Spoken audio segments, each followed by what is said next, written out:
Gravação, lousa interativa, perguntas e respostas e salas temáticas. Mudou mesmo. Ok, pessoal, hoje é dia 10 de junho de 2021, né? Essa é a nossa, acho que é a terceira aula da segunda área de economia, né? Economia da saúde, economia do setor público, né? E hoje a gente vai falar de monopólio e oligopólio. Já estou aqui apresentando para vocês uma lâmina, né?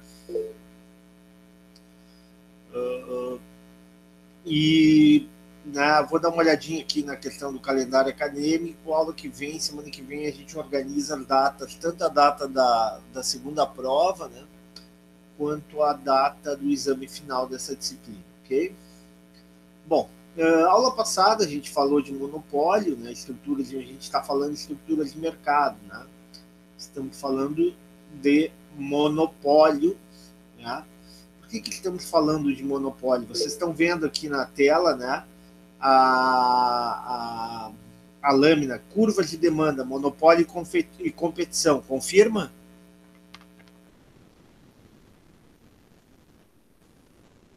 Sim.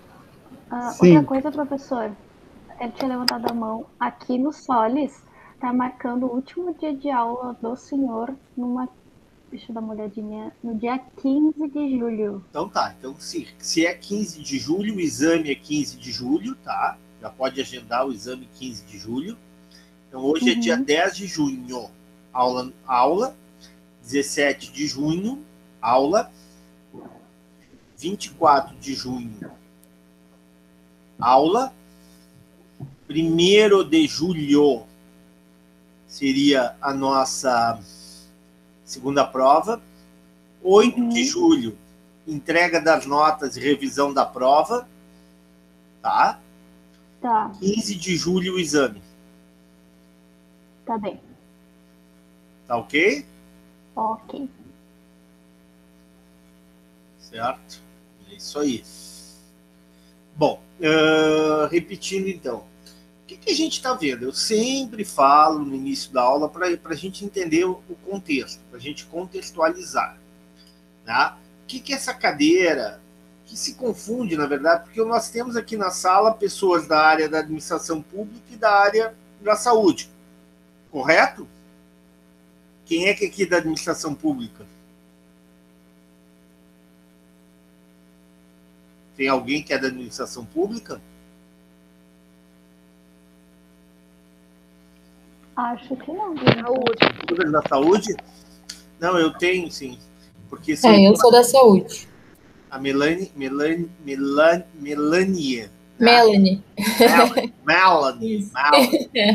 Eu sou da saúde também. Melanie. É a saúde, né? Tá. Não, é que tem. Porque há equivalência. Isso é uma coisa que eu discuto, e eu falei com a professora Paola, já falei com outras professoras, né? O próprio professor Cildo também, né? De que tinha que separar, que teria que ter uma cadeira específica, mas como não tem professor, a gente coloca junto. E o que eu faço para tornar elas mais próximas?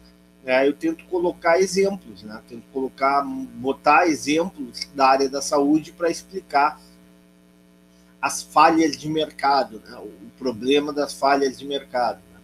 Então, a ideia é justamente mostrar, né, que o capitalismo ele tem falhas, né? Que o capitalismo, apesar de ser um modelo econômico, né, um sistema econômico, melhor dizendo, extremamente dinâmico, né, extremamente empreendedor, né,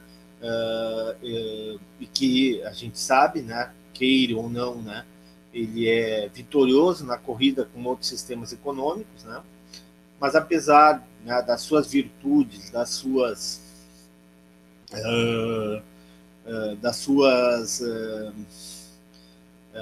valências, né, digamos assim, das suas vantagens em relação aos outros sistemas econômicos, ele apresenta falhas, né? Falhas em diversas áreas, né? Nos mais diversos mercados, e em particular no mercado da área da saúde. Né? Na área da saúde, a gente percebe, né, que o mercado ele não é um mercado em concorrência perfeita, né? Há uma série de situações na área da saúde onde tu tem estruturas de mercado imperfeita. Por exemplo, na área da fabricação de medicamentos, tu tem oligopólios, né? Na oferta de serviços, né? Por exemplo, né, na questão da oferta de serviços de profissionais em saúde, tá? Tu tem também uma situação de concentração de mercados, né?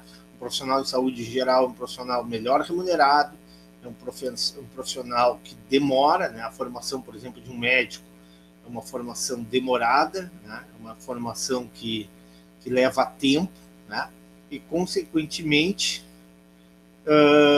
isso gera um desequilíbrio entre oferta e demanda, né? Um excesso de demanda, muitas vezes, né? Uma quantidade maior de demandantes em relação à quantidade de ofertantes, o que justifica, por exemplo, a necessidade de regulação, a necessidade de normas, a necessidade de intervenção dos mercados. A gente falou aqui do mercado de medicamentos, né? O mercado de medicamentos é extremamente concentrado, né? Existem não mais do que 5 ou 10 grandes laboratórios no mundo, né, que dominam o mercado mundial de medicamentos, o mercado mundial de fármacos, né? E essa concentração leva a preços abusivos, né? Leva a um desequilíbrio na relação, né, entre ofertantes, né, entre laboratórios e o consumidor, né? E muitas vezes isso exige a intervenção por parte do setor público. A gente vê isso, já vimos várias vezes na questão da AIDS, na quebra de patente. Agora está se discutindo a quebra das patentes para vacinas, né? E já se fala claramente que esses grandes laboratórios, que essas grandes empresas, a Pfizer, a Johnson, principalmente, né, já estão produzindo, né, já estão pesquisando de forma muito intensa, né, não mais vacina, né, porque esse mercado de vacinas, né, alguns falam, vai ter um esgotamento ali na frente, né. Então, assim, o grande investimento desses laboratórios, né, e os acionistas desses grandes laboratórios já estão vendo a oportunidade de lucrar, a oportunidade de essas empresas ganharem muito dinheiro e, por consequência, as ações dessas empresas crescerem, é na produção de remédios, né? De antivirais, né? Eficazes, né? Não vou nem entrar na discussão de antivirais aí, porque senão a gente vai entrar num campo político que não é aqui a questão central da nossa cadeira, né? Mas antivirais com eficácia, com evidência científica, que serão provavelmente nos próximos anos, acredito eu que já no ano que vem já irão aparecer no mercado. E isso aí é um filão enorme, né? É um filão que vai garantir a esses laboratórios lucros altíssimos. Né? E, novamente, vai ter a discussão de lucros extraordinários, da necessidade de quebra de patentes, né? Medicamentos que serão muitas vezes caros, principalmente para consumidores de países mais pobres, né? Adquirirem. Toda essa discussão, né, vai retornar ou vai continuar sendo uma discussão atual no mercado de fármacos, né? A gente fala em monopólio, por exemplo, né? A gente não apenas o monopólio, por exemplo, de fármacos, né? O monopólio de tecnologias, né? Em grandes empresas que produzem novas tecnologias em saúde, né? E o investimento em tecnologia de saúde muitas vezes exige gastos em pesquisa e desenvolvimento, exigem investimentos vultosos, né? E esses investimentos, muitas vezes, poucas empresas, poucos empreendedores podem fazer, o que criam barreiras à entrada, o que criam condições limitantes à competição. E, por consequência, né, tornam esse mercado um mercado imperfeito. Então, a ideia agora que a gente está apresentando monopólios, né, na aula de hoje, e ainda na aula de hoje a gente vai começar a falar de oligopólios, é mostrar justamente como essas estruturas de mercado impedem ou dificultam o bom funcionamento, tá? Bom funcionamento da economia, né? O bom equilíbrio na relação entre consumidor e ofertante, gerando o quê? Gerando preços abusivos, tá? Gerando uma relação desequilibrada entre consumidores e grandes empresas, e gerando, por consequência, né, a necessidade de regulação por parte do setor público, né? A regulação pode ser através de agências reguladoras, como tem no Brasil, né? A questão na área da saúde, nós temos 2 agências, né, bem fortes, atuando em segmentos de mercado de bens e serviços de saúde específicos, né, que é a ANS, né, que é a Agência Nacional de Saúde Suplementar, né? Todo mundo sabe por que suplementar, preciso dizer por quê, pessoal?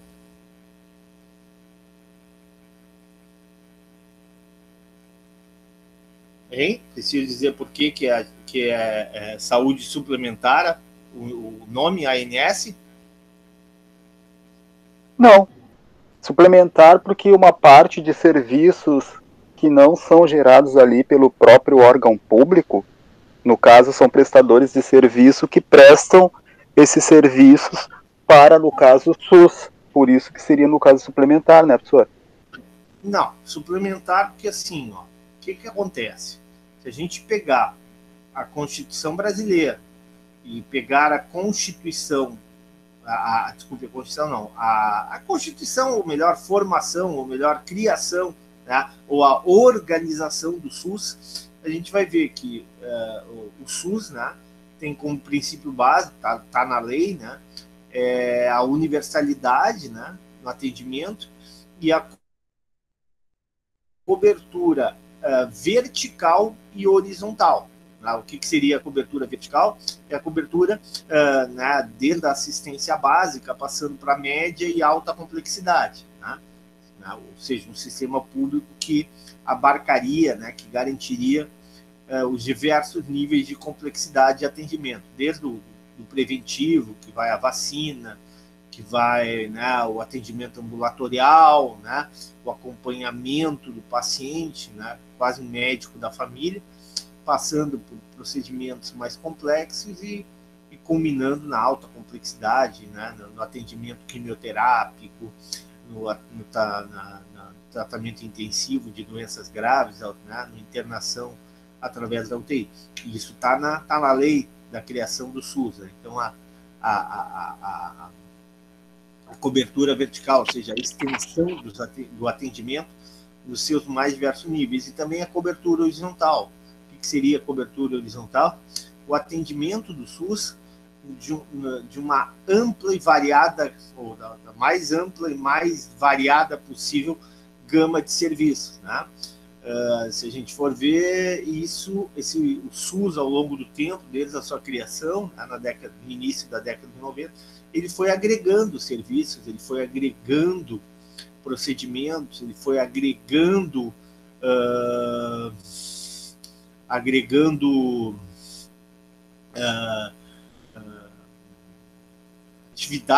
atividades não é correto.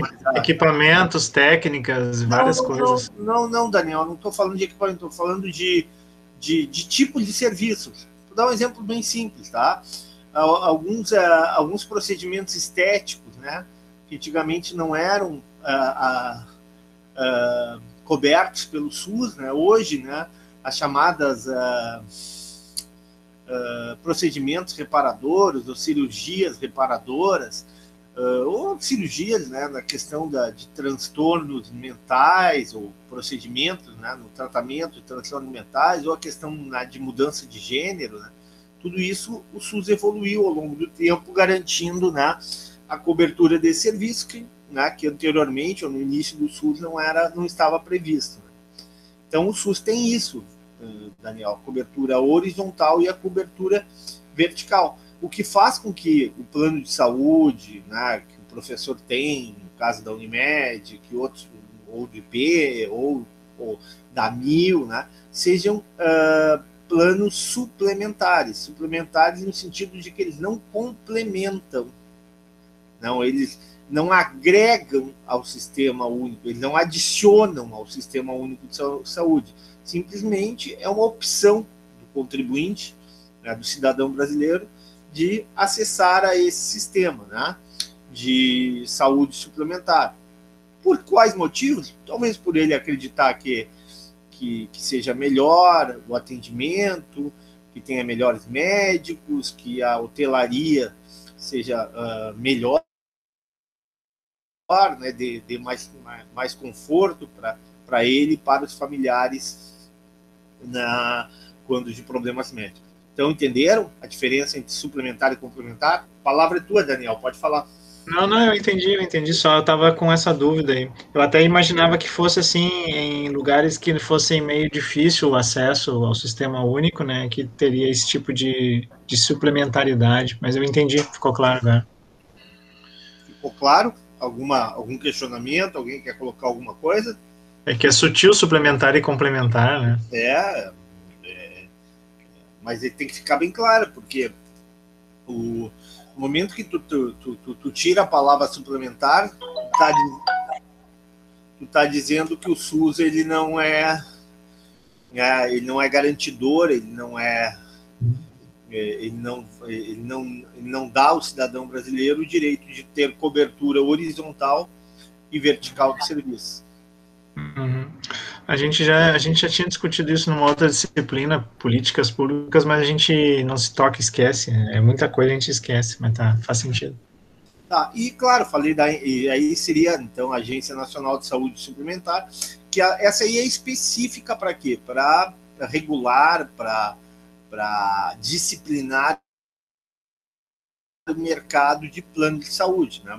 Assim como eu falei na questão dos fármacos, se a gente for ver, tem 3 ou 4 grandes operadoras de saúde no Brasil que dominam aí no mínimo 60%, 70% do mercado. Seria o que? A Golden Cross, a Amil, né? A Unimed, né? E mais mais algumas, né? Grandes operadoras, né?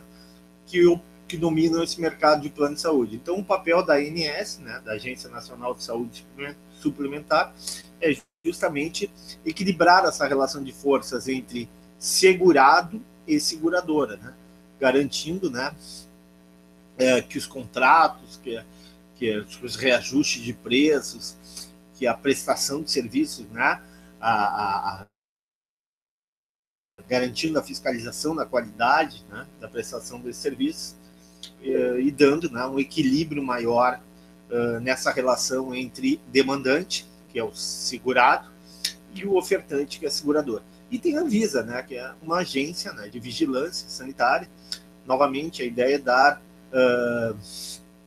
ao consumidor de bens e serviços em saúde um equilíbrio, uma situação de igualdade, ou pelo menos de proximidade com o ofertante de serviço, no sentido do quê? De garantir a ele, né, que aquele serviço tem segurança clínica, que aquele serviço vai dar, que aquela atividade prestada na área da saúde tenha eficácia, tenha segurança, né, que garanta, né, o melhor bem-estar possível para o indivíduo. Aliás, eu estava vendo, né, novamente, não querendo politizar, o professor aqui não tem a posição política, mas vocês se lembram não sei se eu comentei com você já, né? Claro que agora a discussão aí está cloroquina, né? Se tem evidência científica ou não, né? Mas eu me lembro que eu nem me lembro exatamente qual foi o presidente, se foi Temer, se foi a Dilma, acho que foi ou o Temer ou a Dilma, não sei. Mas a questão tinha um medicamento que foi muito difundido no Brasil, que era um tipo fósforo. Vocês lembram disso? Sim ou não? Como é que é? Um medicamento que foi criado por um cientista brasileiro que as pessoas, principalmente quando estavam no estágio terminal de câncer, né, buscavam esse medicamento como forma de garantir uma extensão da vida, ou até mesmo de buscar a cura dessa doença. Vocês lembram disso ou não? Eu não. Aí que eu não me lembro exatamente qual era o medicamento, acho que faz uns 10 anos atrás. Eu que estou entrando na internet, vou colar aqui só um pouquinho. Fósforo. Vou botar aqui. Combate ao câncer. Vou aqui na internet fazendo uma cola. Aqui, a pílula do câncer. Tá? Isso foi em fevereiro de 17, eu acho que era o governo Temer, né? Que a população pressionou. Sim, sim. Inclusive teve propagandas em canais de televisão, né? Para que a Anvisa, né? Fósforo alguma coisa assim. Fosfoetanolamina. Isso, tá certo. Substância popularmente conhecida pílula do câncer. Um cientista, um biólogo, um médico, né? Um grupo de pesquisa, criaram um ativo, né, de ajudar na cura do câncer. E esse medicamento, né, foi mesmo por pressão política na época, né? E o intuito de buscar ajudar a população, né? O político não está aqui, seja independente do político A, B ou C, de direita ou de esquerda. Eu acredito que, né, é claro que ele atende os interesses dele, atende o interesse do grupo deles. Exatamente, perfeita a colocação ali no chat. Não sei quem colocou, não tinha eficácia comprovada. E a Anvisa, né, por pressão política na época, acho que era o governo Temer, acho que 2017 era o governo Temer, por pressão política, né, a Anvisa aprovou esse medicamento.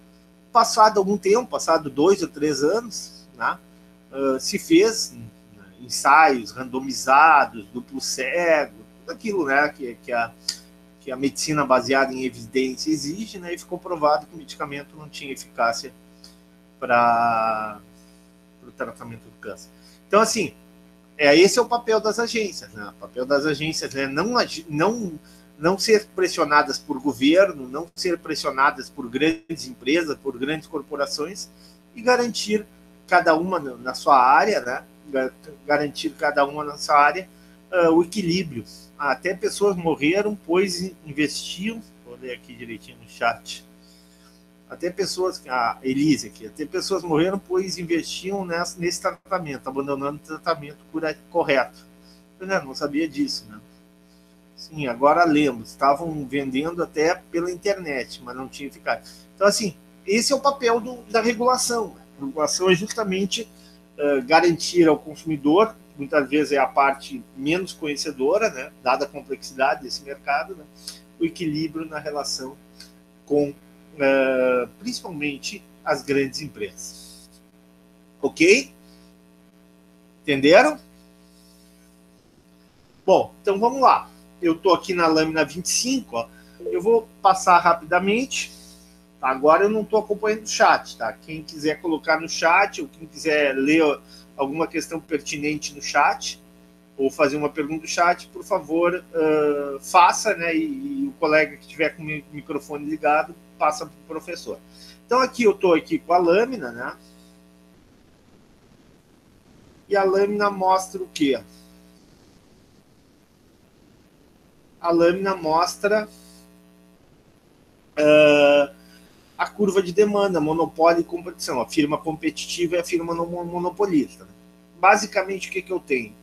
Numa firma competitiva, ela não determina o preço, ela é tomadora de preço. Uma firma monopolista, ao contrário, ela determina o preço. É ela que estabelece a curva de demanda. Ou seja, ela pode, através dessa determinação do preço, obter lucros extraordinários, estabelecer preços abusivos, né? Determinando uma relação desigual, né, com o consumidor e, por consequência, tornando o funcionamento do mercado monopolista, né, do mercado de bens e serviços em uma estrutura monopolista,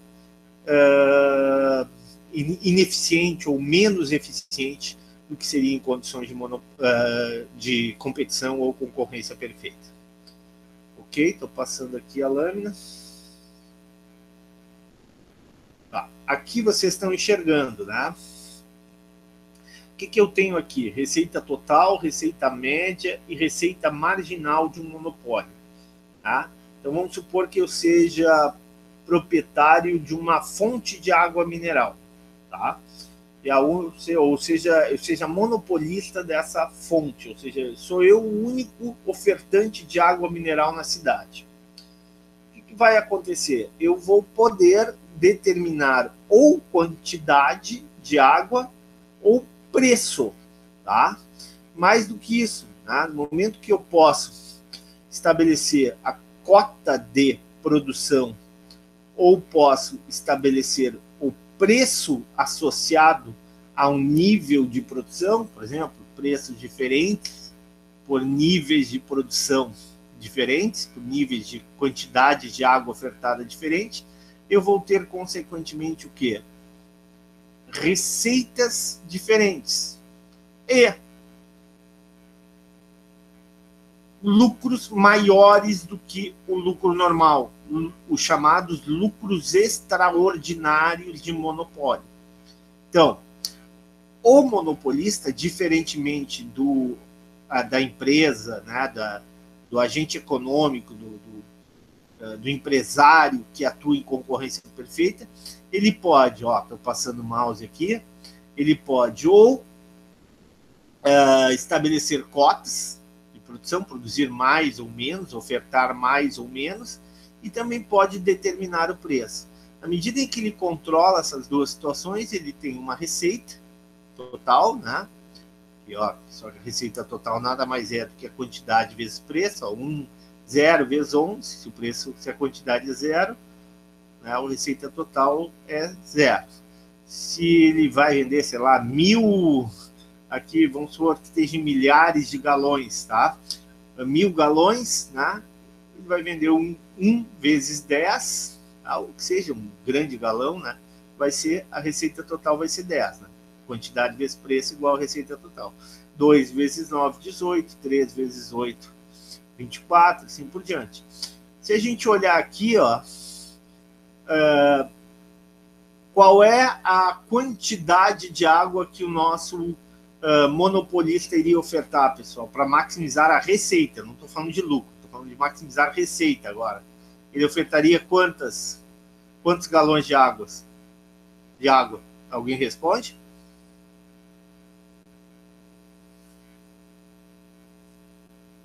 E aí, pessoal, Terra chamando.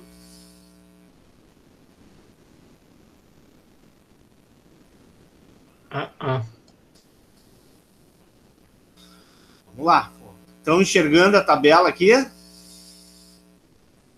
que para mim ela tá pequenininha, por isso. Ah, tá pequena. Para aí que professor, para mim também ela tá bem mal de visualizar, assim. Eu vou botar a tela cheia aqui, tá? Ver se agora fica melhor.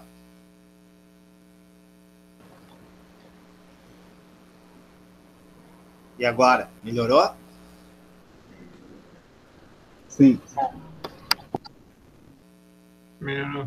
Tá, olhando aqui, pessoal, eu pergunto para vocês, onde é que ele maximiza a receita total, monopolista? Em quantos galões de água vendido? Olhem para o... Aqui, a primeira coluna é quantidade, a segunda coluna é preço, a terceira coluna é receita total. O que é receita total? Preço vezes quantidade. A quarta coluna é receita média, 10, 9, 8, 7. Receita média é a receita total, aqui é a terceira coluna, dividido pela primeira coluna, quantidade, isso é a receita média. E a receita marginal é a variação da receita total em função da variação da quantidade. Tá? Vamos lá. Então, o que acontece aqui? Vamos à primeira coluna. Ele tem aqui, ele pode ofertar desde 0, ou seja, não ofertar nada, até o máximo possível, que seria 8 galões. Tudo bem? Está entendido a primeira coluna? Sim. A segunda coluna, como ele é determinador de preço, ele não é tomador de preço, ele determina o preço. ele pode estabelecer preços diferentes por quantidade ofertada. Aí, a terceira coluna é a multiplicação da primeira da quantidade vezes preço. Então, 0 vezes 11, 0. 1 vezes 10, 10. 2 vezes 9, 18. 3 vezes 8, 24. Assim por diante. Aí a pergunta que eu faço, onde é que ele... Olha, não é lucro.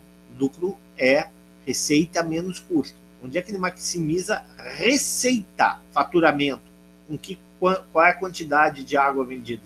5 galões? 5 ou 6 galões. Perfeito. Dá para entender isso ou não? Dá. Ótimo. Aí vamos imaginar o seguinte, tá? Vamos supor que o custo médio por galão, tá? Vamos supor isso, tá? Que o custo médio por galão fosse igual a R$ 4 por galão. Custo médio por galão. Quantos galões ele iria ofertar, o monopolista?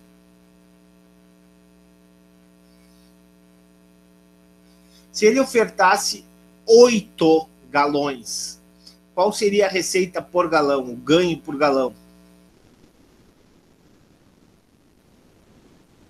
Então, enxergando aqui, ó, que número está aqui embaixo? É 3, isso? Sim, ele ganharia 3 de receita por galão. E qual seria o custo por galão?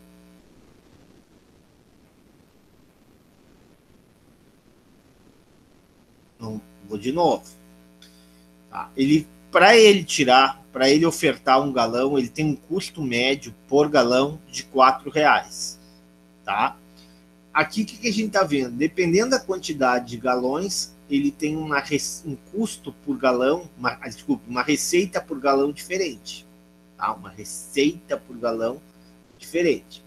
Então, a pergunta que eu faço é o seguinte: vamos supor que ele tem um custo por galão de R$ 4. Ele iria ofertar 8 galões, sim ou não?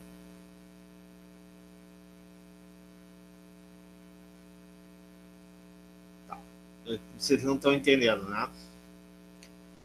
Vou ter que explicar de outro jeito. Para aí. Eu tenho aqui uma outra lâmina.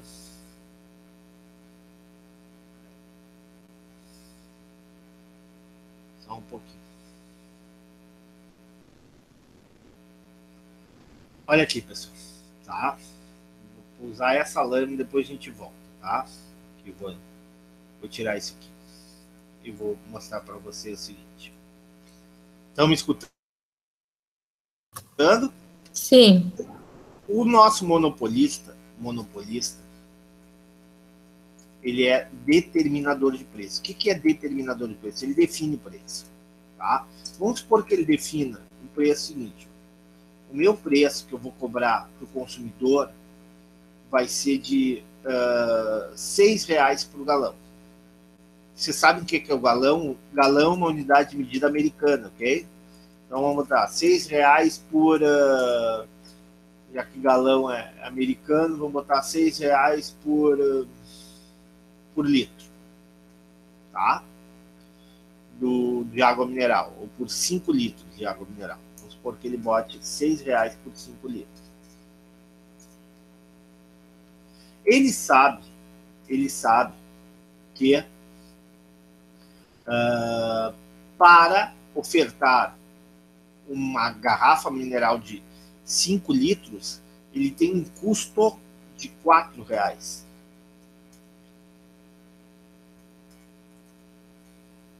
Eu pergunto para vocês, quanto que ele ganharia por litro?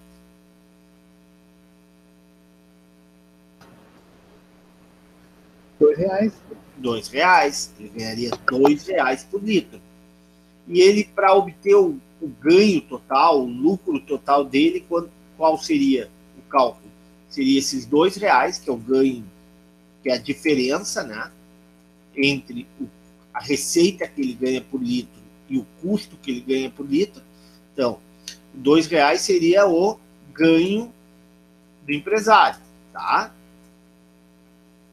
Ganho do empresário.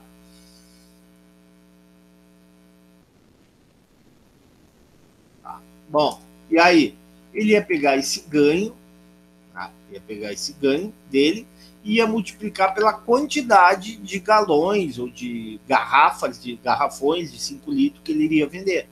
Para obter o quê? Aí ele vai multiplicar esse ganho por galão ou por garrafa de 5 litros, vezes, ó, multiplicar esse, né, que está os 2, que ele vai ganhar,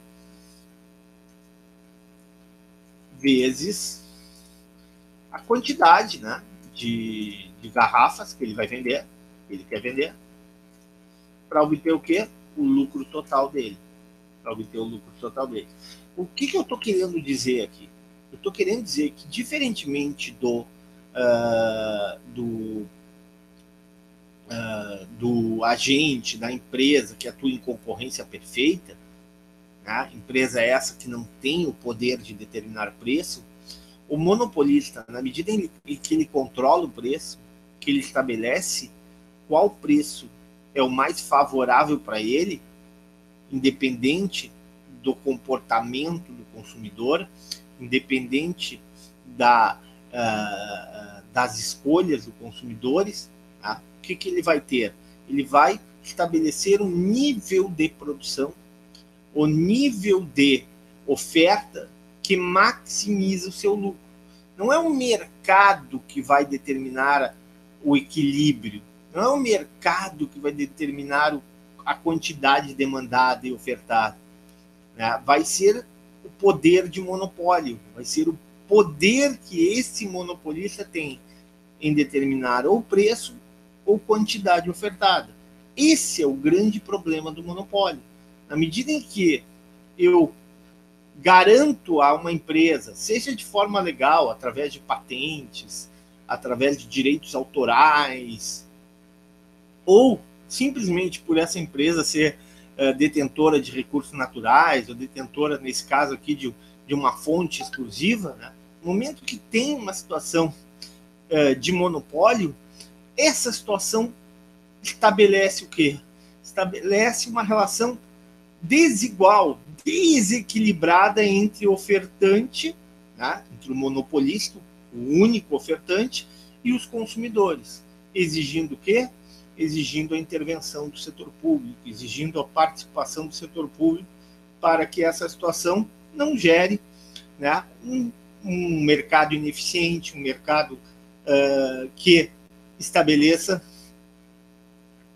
exorbitância de preços, abusividade, né, e, consequentemente, prejuízo para o seu bom funcionamento.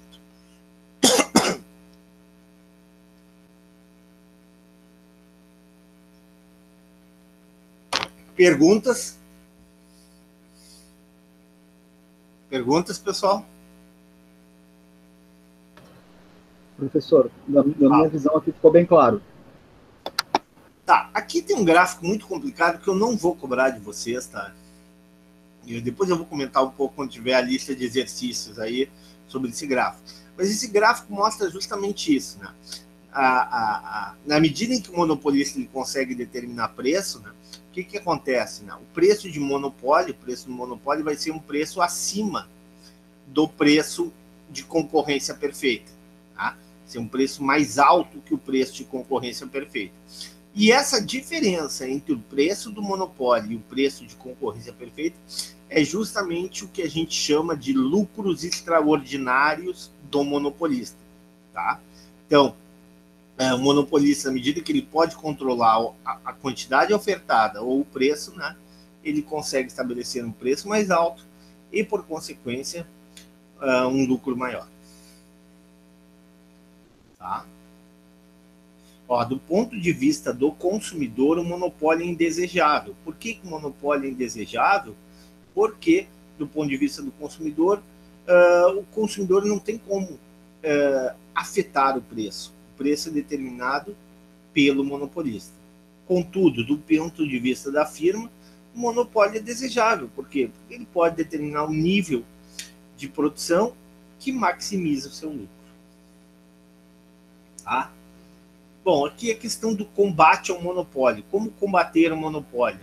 novamente, aqui, ó, a ideia de regulação, a ideia de intervenção do governo, né?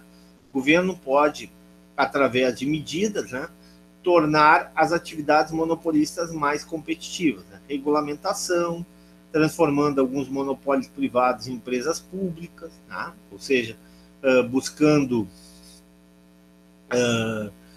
estatizando, né, empresas, monopólios privados, né, garantindo ao setor público a oferta desse serviço e, consequentemente, estabelecendo, né, um preço que ele ache mais de acordo com as necessidades do cidadão.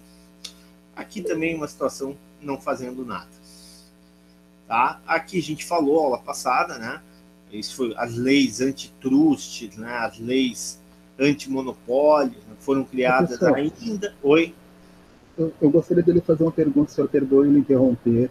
Pode. No momento em que o setor público decide montar uma empresa pública para combater o monopólio, ele pode pegar e aquela empresa monopolista, ele pode tirá-la do mercado, simplesmente montando a própria empresa pública para prestar aquele serviço, ou é necessária alguma medida para fazer isso? Normalmente o que acontece é o seguinte, né? Isso foi muito comum na década de 60, 70. Brizola fez isso aqui no Rio Grande do Sul, né? Brizola, quando foi governador do Rio Grande do Sul, ele estatizou a empresa de energia elétrica, né? A chamada Light, que era uma empresa americana, né? Que tinha muitas reclamações aqui no Rio Grande do Sul, né? da qualidade de serviços, né? Criticava-se essa empresa de que ela só ofertava o serviço nos grandes centros, nas grandes cidades, onde ela obtinha lucros maiores, né? E aí o Brizola, quando se tornou governador, né, ele simplesmente cancelou o direito dessa empresa de prestar o serviço, esse monopólio privado, e estabeleceu a criação da companhia de energia elétrica, né, da companhia pública de energia elétrica, né? Ou seja, transformou um monopólio privado em um monopólio público. A Petrobras foi isso, né? A Petrobras, né, o governo, quando o Brasil, lá na década de 40 ainda, começou a se descobrir os primeiros poços de petróleo, as primeiras reservas de petróleo, né, que eram reservas, basicamente reservas em território, não em águas costeiras, mas no território brasileiro, né? O governo brasileiro, através de regulamentação, estabeleceu, né, através de um conjunto de leis, né, normas, né, regras, né, e limitações à atuação das empresas privadas, né, e o monopólio exclusivo na exploração, né, na extração, né, de petróleo por parte no refinamento do petróleo, né, por parte da Petrobras, né. Isso lá na década de 40, a Petrobras acho que foi criada em 54. Tá? A única exceção, se bem me lembro, naquela época, que o Getúlio Vargas, inclusive, era muito amigo do presidente, né, da Petróleos Ipiranga, né? E a Petróleos Ipiranga era uma empresa que foi criada na cidade de Rio Grande, né? E aí Getúlio pediu para fechar praticamente todas as refinarias, né, privadas, né, e estabeleceu que as refinarias seriam públicas, né. No Rio Grande do Sul nós temos uma mega refinaria, a refinaria Alberto Pasqualini, né, aqui em Canoas, né, que é uma refinaria que surgiu pública, né, nasceu como um monopólio de refinamento do petróleo público, mas o Getúlio, em função da amizade que ele tinha com o presidente da Ipiranga, não estou falando da distribuição de petróleo, né, porque a Ipiranga ela distribui petróleo, mas em função da amizade que ele tinha lá na década de 50, ele estabeleceu o seguinte, né, que a refinaria poderia continuar refinando petróleo, né, porém ela seria impedida de ampliar a sua capacidade, né, de produção, ou seja, ela teria que ficar limitada àquilo que havia sido definido, àquilo que ela tinha, né, que ela produzia anteriormente. Ou seja, foi uma forma de garantir o lucro do empresário, assim, de alguém que possivelmente deu apoio político para ele em alguns momentos, mas ao mesmo tempo garantir o monopólio privado. Então, o monopólio público Respondido, Ronaldo?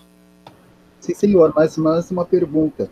Quando acontece essa estatização de um monopolista, o poder público ele se subroga de toda a estrutura do monopolista, de todas, digamos assim, os equipamentos e tudo que eles têm? Bom, aí vamos por uma questão política e não por uma questão técnica. E depende, né? Tu pode simplesmente comprar essa estrutura, tá? Por exemplo, tem alguns países, né? Isso aconteceu muito na América Central, né? A questão da Venezuela, né? Há uma discussão, né, das empresas americanas, né, que na questão da exploração do petróleo, quando entrou o Chaves, agora com Maduro, né, que exigem ressarcimento, exigem pagamento de indenizações, porque o governo venezuelano estatizou as empresas petrolíferas, né, sem o ressarcimento devido, pelo menos não aquilo que as empresas acham que era devido. Aqui no Rio Grande do Sul, aqui em Porto Alegre, né, em 1988, quando ganhou as eleições, o primeiro governo do PT, prefeitura, né, de Porto Alegre, em 1988, Olívio Dutra foi prefeito, e o secretário dos transportes foi o ex-governador, né, Antônio Hoffmann. E uma das plataformas políticas do PT na época foi justamente o encampamento, né, das empresas de transporte público, ou seja, das empresas de ônibus privadas. Tá? A ideia do PT era transformar todas essas empresas em uma única empresa pública, ou seja, todos esses ônibus, toda a estrutura seria absorvida pela Carris na época. Né? Estou falando isso no final da década de 80 e início da década de 90. Isso aí foi uma grande briga, houve questões judiciais, né? Ações na justiça. Né? O PT não queria, ou na época, não queria fazer o ressarcimento ou a indenização devida, ou pelo menos as empresas achavam que o valor de indenização era baixo, né?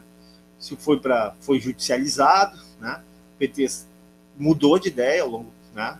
Ele continuou sendo eleito, né? O PT foi a prefeitura de Porto Alegre se manteve com o PT até 2004, acredito eu, né? Quando o PT perdeu para o Fogaça, né? Mas o PT, né, ao longo do tempo, entendeu que a encampação, né, que o monopólio público não era a melhor alternativa. E aí continuou o modelo híbrido que nós temos até hoje, né, que é a participação da Carris, né, em algumas linhas, em outras linhas, né, em prestadores privados desse serviço. Tá claro? Sim. Tá respondido? Sim, mas aqui no Brasil sempre houve indenização quando houve o encampamento, né? Em geral, no Brasil, sim, né? Porque não houve uma ruptura, né? Pode ter acontecido. Eu me lembro que teve também lá na década de 90 um governo mais de esquerda, acho que foi do PCdoB, se bem me lembro, foi em Fortaleza, né? Também teve a discussão da encampação das empresas de ônibus, né? Ali a coisa foi mais feia, eu não sei realmente como é que terminou, né? Também houve a judicialização, se lá em Fortaleza, né, houve a reversão como em Porto Alegre, ou se o governo, né, de esquerda manteve a sua posição no sentido de tornar aquela prestação de serviço um monopólio público. Obrigado, senhor. Nada. Também no interior de São Paulo, né, várias administrações do PT tentaram fazer algo semelhante. Eu não digo que isso é certo ou errado, né? Cada um tem uma visão, né? Mas foi uma tentativa de garantir, na época, a justificativa era de garantir preços não abusivos, né? Tarifas módicas, né? Com modicidade, o termo é esse, modicidade, ou seja, tarifas que pudessem caber dentro do orçamento do trabalhador. Ok.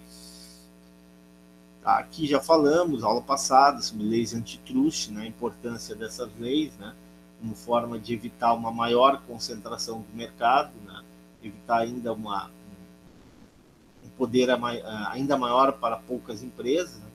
No caso americano, nós temos a judicialização dessas ações, né, e a justiça americana é muito forte nisso, no sentido de impedir essas fusões. No caso brasileiro, pessoal, nós temos um conselho, né, chamado CAD, né, Conselho de Administração e Defesa, né, da Concorrência Econômica, da economia. Né. O CAD é um órgão federal, né, e tem por objetivo justamente defender a concorrência, defender os mercados concorrenciais e evitar que fusões, que transações, que compra de empresas, né, de uma empresa maior, de uma empresa menor para uma empresa maior, gerem ainda mais concentração de mercado, gerem ainda mais poder de monopólio, poder de determinação de preço, né, por parte dessa empresa compradora. Né. Então, o CAD, toda vez que identifica, né, uma transação que vai gerar uma concentração de mercado, né, e, consequentemente, vai gerar um prejuízo para o consumidor, uma relação desequilibrada entre o consumidor e a empresa, né, que está concentrando esse mercado, ele examina, né, se essa fusão ela é uma fusão legal, né. Muitas vezes ele pode simplesmente impedir a fusão, impedir a compra, tá, da empresa maior, da empresa menor pela empresa maior, ou ainda, na maior parte dos casos, o que ocorre, já falei isso na aula passada, o que ocorre é que a empresa maior ela se vê obrigada a determinados limites, a determinadas regras, né, a determinadas situações onde ela não pode abusar do seu poder. Então, o CAD estabelece algumas condições para que essa fusão ocorra, para que essa compra ocorra. Então, o CAD, né, no Brasil, tem esse papel, um papel fundamental para garantir a concorrência. O bom capitalismo é o capitalismo concorrencial. Tá? Bom, que lei antitrust, vocês podem ler, regulamentação já falamos, né?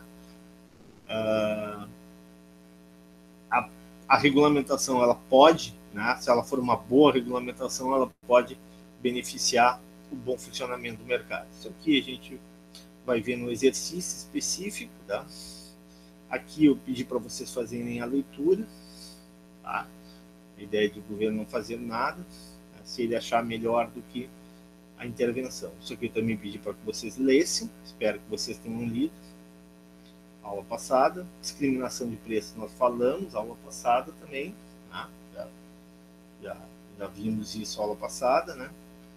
E essa lâmina, então, ela está mais ou menos trabalhada. Agora vamos falar um pouquinho de monopólio, interrompi essa lâmina e vou apresentar outra lâmina. Qual é a outra lâmina? A lâmina de oligopólios. Tá? Apresentando a lâmina de oligopólio, estou aqui, uma janela aqui, oligopólios, ok? O professor já está compartilhando. Bom, o que é esse tal de oligopólio? Está bem pequenininho, o professor já vai aumentar aqui para vocês enxergarem melhor. Tá? Então vamos lá. Quando eu penso em oligopólio, tá? Eu penso em conluio, eu penso em acordo. Vocês estão enxergando aqui a lâmina, a teoria do jogo? Sim ou não? Sim. Tá. Apesar de diminuta. Tá. Vou tentar aumentar o máximo possível, tá? Vou tentar colocar em tela cheia. Quando eu acho que agora melhorou. Né?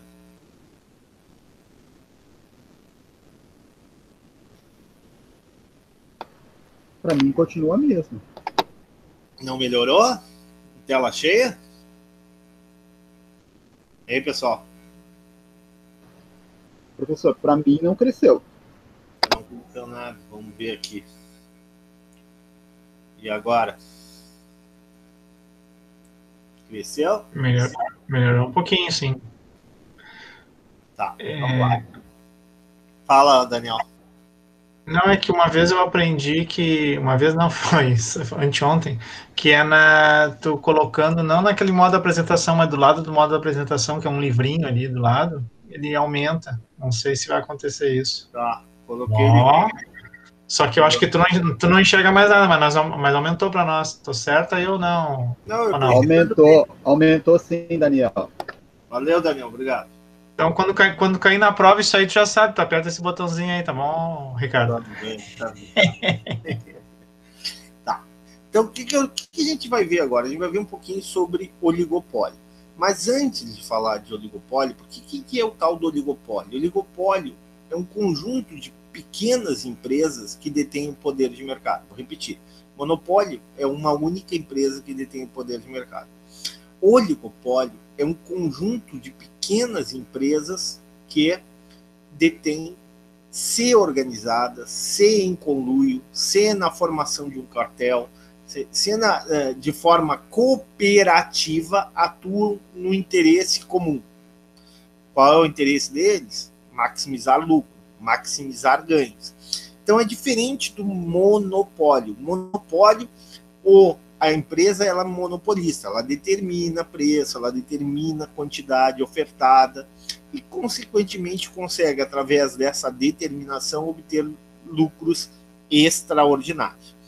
No caso do oligopólio, esse pequeno conjunto de empresas, né, 4, 5, 6 grandes empresas que controlam, sei lá, 80, 90% do mercado, vou dar um exemplo, tá? Se a gente pegar aqui no sistema financeiro brasileiro, a gente vai ver nos bancos comerciais, nos bancos de varejo, né, a carteira de clientes, nós temos aí o Santander, o Banco do Brasil, que é um banco público, né, mas tudo bem, Santander, Banco do Brasil, Bradesco e Itaú. Né? Então eu falei 4, né? Santander, Bradesco, Itaú e Banco do Brasil. Tem mais algum grande? Não, né? São esses 4. Seguramente esses 4. E a Caixa, né? Mas a Caixa não é exatamente um banco comercial. Mas esses 4 mais a Caixa detêm, no mínimo, 80 a 90% da carteira de clientes no mercado de bancos comerciais.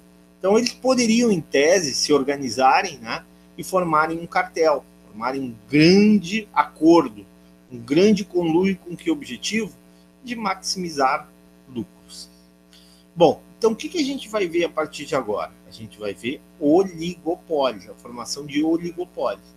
Só que antes de eu falar de oligopólios, falar de cartéis, eu tenho que entender que o cartel ele pode ser explicado por uma teoria, a chamada teoria dos jogos. Tá?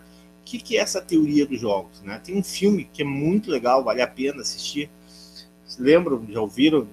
Acho que ganhou inclusive o Oscar. Mente Brilhante. Alguém já assistiu esse filme? Sim. Do Nash. Para quem não gosta, por exemplo, Coringa, né? Eu escutei no início da aula, o Coringa é um filme bem mais pesado, né? Mas esse Mente Brilhante é um matemático, né? Que justamente ele usa a teoria dos jogos, usa a teoria dos jogos, só um pouquinho, pessoal. Só um pouquinho. Só um pouquinho.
Pessoal, estão me escutando?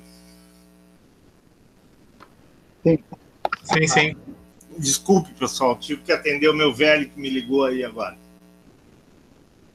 Tá, voltando aqui a lâmina. Se lembram desse filme, Mente Brilhante, ou não? Alguém assistiu esse filme?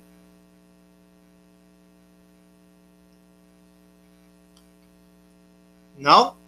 Eu assisti faz bastante tempo. Acho que tem uns 20 anos esse filme, mas vale a pena. Acho que tem no Netflix, né? Era aquele cara que fez o Gladiador, né? Não me lembro o nome do... Assisti o filme, lembro. Russell Crowe, coisa assim, o nome dele.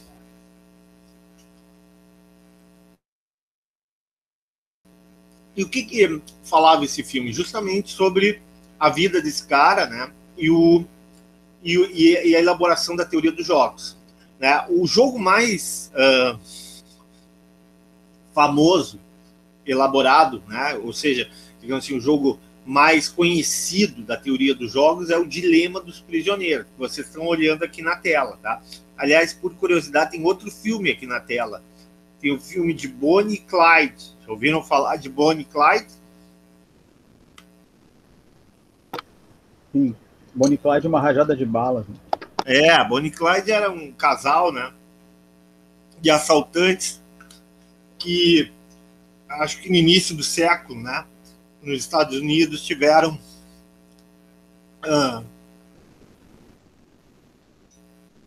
uma participação bem significativa. Então, o que eu tenho? O que é esse tal Dilema dos Prisioneiros? Ele mostra justamente a importância de jogar de forma cooperativa, de oligopolista, jogar de forma cooperativa para maximizar o seu ganho. Né? Ou seja, os oligopolistas, os empresários, agirem de forma cooperativa para maximizar o seu ganho. E esse jogo ajuda a entender a importância de jogar de forma cooperativa. Então está escrito. Lê para nós ali, Daniel, o que significa Dilema dos Prisioneiros. Tá. Agora me lembrei de abrir o microfone. O Dilema dos Prisioneiros. Neste jogo, entre dois criminosos suspeitos de ter cometido um crime, a sentença que cada um deles recebe depende tanto de sua própria decisão de confessar ou permanecer em silêncio, quanto da decisão tomada pelo outro. Ok. Quais são as duas estratégias, ou do Bonnie ou da Clyde? Eles ou confessam ou permanecem em silêncio. Tá, vamos supor o seguinte, tá? Vamos supor que o Bonnie e a Clyde sejam pegos fazendo um crime, tá? Mas a polícia não tem tantas provas, não tem tantas garantias. A polícia acredita que os dois cometeram um crime, mas ela não tem prova suficiente para prendê-los. O resultado do julgamento vai depender do comportamento do Bonnie e da Clyde. Né? Ou seja, vai depender do quê? Vai depender de como eles agirem, se eles vão agir de forma cooperativa ou não. Então, quais são? Nós temos dois agentes, dois indivíduos, podia ser duas empresas, aqui podia ser Pepsi e Coca, tá? Podia ser dois países, China e Estados Unidos. E aqui, então, nós temos duas pessoas que estão sendo julgadas, Bonnie e Clyde.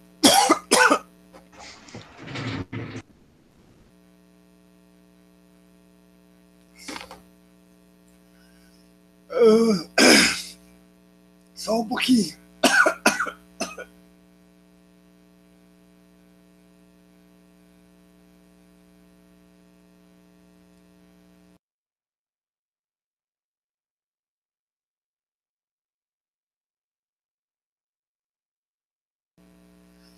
Bom, a pergunta é: tu tem duas estratégias aqui. Clyde tem uma estratégia, Bonnie tem outra estratégia. Confessar ou permanecer em silêncio. Se os dois confessarem o crime, tá? A polícia tem suspeita. Se os dois confessarem o crime Daniel, quantos anos cada um vai pegar? 8 anos. Se a Clyde confessar e o Boni permanecer em silêncio? O Boni fica 20 anos e o Clyde é solto. Ok. Se o Boni confessar e a Clyde permanecer em silêncio? É o contrário, é a Bonnie ou Clyde. É triste, mas é assim mesmo. É a Bonnie? É a Bonnie, eu tô vendo agora que é a Bonnie. Mas tudo bem, não tem problema. Não tem problema, então. A Bonnie confessar e o Clyde não confessar. Aí quem fica com 20 anos é o Clyde e a Bonnie é solta. E se ambos permanecerem em silêncio? 1 ano para cada um deles. Qual estratégia seria a estratégia cooperativa? Jogarem cooperativamente. Qual estratégia seria? Os dois ficarem em silêncio. Quantos anos cada um pegaria? 1 ano cada um. Seria a melhor situação possível, concorda? Para eles. Sim, mas a estratégia é deles. Eles é que estão jogando. Não sou eu nem o governo americano. Quem está jogando são eles. Tá certo. Para eles, claro, eles é que vão... Estratégia deles, não é minha, não é do governo americano, não é da justiça americana. Uhum. Se fosse no Brasil era melhor ainda, né? Porque não puxavam nem cadeia, né? Pagavam cesta básica. Bom, mas cesta básica é uma punição, né? Para criminoso, não. Tá. Vamos continuar aqui. Então, entenderam que essa célula aqui é que eles joguem de forma cooperativa, o melhor resultado para eles? Sim. Ok, então vamos lá. Agora vamos começar o jogo. Se o Clyde confessar, qual é a melhor estratégia da Bonnie? Confessar ou permanecer em silêncio?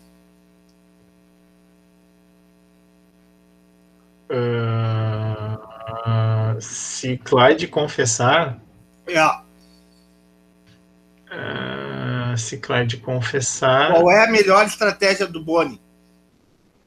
Da Bonnie? Confessar também. Concorda. Ok, tá. Perfeito. Coloque aqui uma bolinha aqui em cima, ok? Uhum. Se o Clyde permanecer em silêncio, qual é a melhor estratégia da Bonnie? Confessar. Que triste, né? Confessar. Tá. Se a Bonnie confessar, qual é a melhor estratégia do Clyde?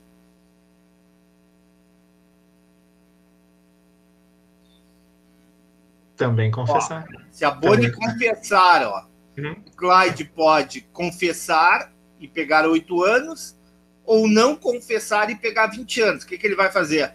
Melhor confessar. Confessar. Eu tenho 2 bolinhas aqui nessa célula ou não? Sim. Sim ou não? Sim. Se a Bonnie permanecer em silêncio, qual é a melhor estratégia do Clyde? Confessar ou permanecer em silêncio? Não, tem que permanecer em silêncio. Opa! Se a Bonnie permanecer em silêncio, qual é a melhor estratégia do Clyde? Confessar ou permanecer em silêncio? Desculpa, tu tem razão, é confessar, tu tem razão. Confessar. Observe o seguinte, que a Bonnie e o Clyde podem ser namorados, maridos, tal, mas o objetivo deles é ficar o menos tempo na prisão. Eles foram presos, são suspeitos de um crime, são suspeitos de um roubo de banco, tá? Só que a polícia não tem provas suficientes. O que a polícia faz? A polícia americana faz? Separa os dois, coloca cada um em uma célula, incomunicável, e entrevista cada um deles. Entenderam? E dizem assim, o delegado lá, o xerife, vai dizer, olha, tu pode confessar ou permanecer em silêncio, tu escolhe. A Bonnie e o Clyde vão pensar, puxa, mas será que eu vou cooperar com a Bonnie?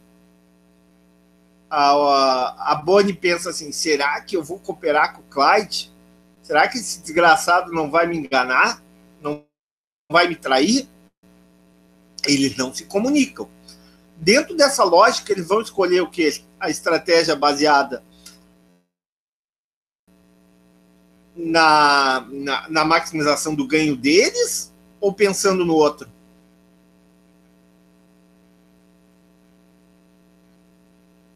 Hein? No ganho deles, né? No ganho deles. Então vamos de novo. Vou jogar de novo. Tá? Tem o Clyde e tem a Bonnie. Assaltaram um banco. Tá? A polícia acredita tranquilamente que eles são culpados. Só tem um problema. Tá? Não tem provas. Se lembra daquele filme do Al Capone? Tá? Que o cara só foi preso porque ele burlou o fisco, né? Ele não pagou imposto nos Estados Unidos. Ele não foi preso por matar, pela máfia que ele tinha. Bom, então a situação é essa. Tem a Bonnie e tem o Clyde. Cometeram um crime. A polícia sabe que eles roubaram o banco. Só que não tem prova suficiente.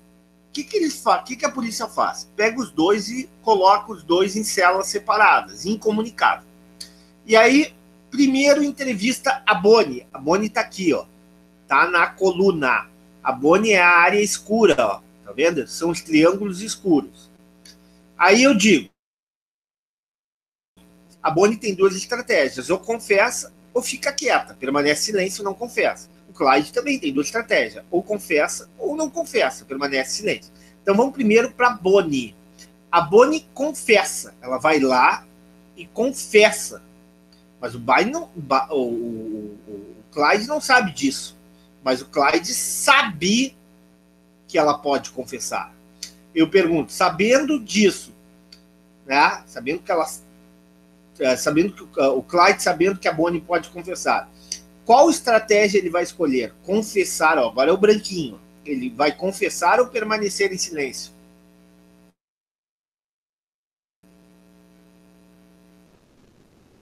E aí, pessoal? Silêncio é vocês aí que não respondem. A Cássia está respondendo, é confessar. Confessar, ó. Tô passando aqui o mouse aqui, ó. Em cima. Por quê? Se a Bonnie confessar,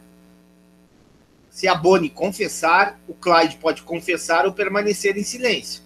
Se ele escolher confessar, vai pegar 8 anos. Se ele escolher permanecer em silêncio, ele vai pegar 20 anos. Evidentemente que ele vai escolher confessar. Então já tem uma bolinha aqui. Continuo com a Bonnie. Vamos supor que a Bonnie escolha permanecer em silêncio. Novamente, o Clyde pode confessar ou permanecer em silêncio.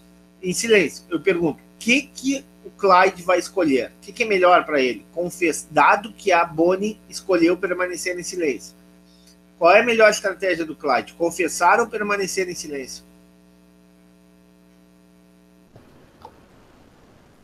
Confessar. Confessar, ele é solto, ó. Tá aqui, a bolinha tá aqui agora. Já tem duas bolinhas aqui, ó.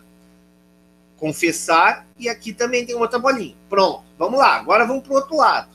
Agora é o Clyde, ó. O Clyde pode... Aí a Bonnie volta pra cela dela e chama o Clyde.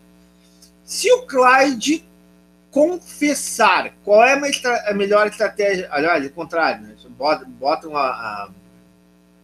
Botam um Clyde na cela e chamam a Bonnie. Se a Bonnie confessar, aliás, desculpa, agora a gente vê o Clyde. Não, se o Clyde confessar, qual é a melhor estratégia da Bonnie? Confessar ou permanecer em silêncio?